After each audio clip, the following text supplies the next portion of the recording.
नमस्कार जी, आज हम शेयर करेंगे अपनी फर्स्ट ट्रैवल यात्रा बाई फ़्लाइट। कैसा रहा हमारा एक्सपीरियंस, क्या-क्या हमने एन्जॉय किया और क्या-क्या चीज़ों को आपको भी ध्यान रखना चाहिए अगर आपकी पहली यात्रा बाई फ़्लाइट हो रही है। तो ये देखिए टर्मिनल 3 है, new Delhi international Indira Gandhi airport का व्यू दिखा रहे हैं अभी हम आपको।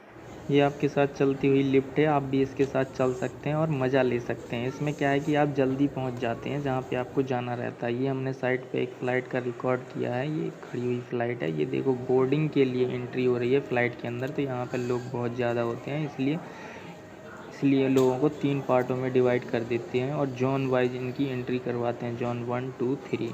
तो 3 पार्टों में इनको एंट्री करवाने से भीड़ भाड़ थोड़ा सा कम हो जाती है। लाइन लगा के लोग अपनी बोर्डिंग के लिए अंदर जा रहे हैं। ये एरोप्लान को रास्ते से जोड़ दिया है, तो लोग अभी इसके माध्यम से अंदर एंट्री कर पाएंगे। ये एक डीजी यात्रा ऐप होता है, अगर आप इसको डाउनलोड कर लेंगे तो आपका आधा वेरिफिकेशन इसी में हो जाएगा और आपको जल्दी एंट्री मिल जाएगी। अभी ये देखो हम फ़्लाइट के अंदर पहुंच चुके हैं।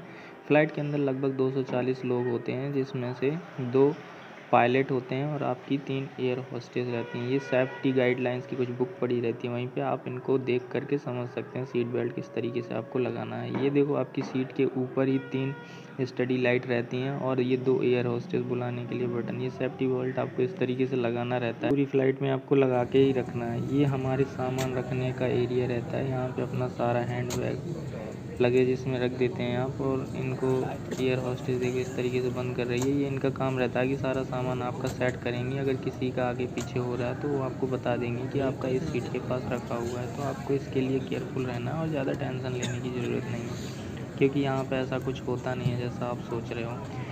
फ़्लाइट के अंदर लगभग इनफ एरिया रहता है। ये हमारा टॉयलेट हमने दिखा दिया था आपको। टॉयलेट बढ़िया रहता है, कोई दिक्कत नहीं है, क्लीन है, आप वहाँ पर जा सकते हैं। लेकिन एक बंदा एक बार में जा सकता है, वहाँ पे एक आगे एक पीछे रहता है। ये हमने फ़्लाइट के ऊपर से कुछ व्यू लेने की कोशिश की हुई है। हमारी फ़्लाइट नाइट में थी, तो इसलिए हम लाइटों को ही सिर्फ रिकॉर्ड कर पाए, क्योंकि नाइट में तो सिर्फ आप ही समझ सकते हो क्या दिखता है। फ़्लाइट के अंदर आप अपनी सीट इंटरचेंज कर सकते हैं। जिस तरीके से हम ट्रेन में यात्रा करते हैं और किसी कारणवश हमें अपनी सीट चेंज करनी रहती है, तो हम सामने वाले यात्री से सहमति से अपनी सीट चेंज कर सकते हैं। सिमिलरली इस फ्लाइट में भी रहता है, अगर आपके साथ यात्रा करने वाला साथी सहमत है सीट चेंज करने के लिए, तो आप इंटरचेंज कर सकते हैं। ऐसा कोई रूल नहीं है कि आपको अपनी ही सीट में ट्रैवल करना है। बस आपको ये ध्यान रखना है कि अगर आपने फूड बुक किया है तो वो आपके नाम पे आपको ही देगा। कहीं ऐसा ना हो जो बंदा आपकी सीट पे बैठा है वो उसको दे दे, तो आपका खाना वो खा जाएगा।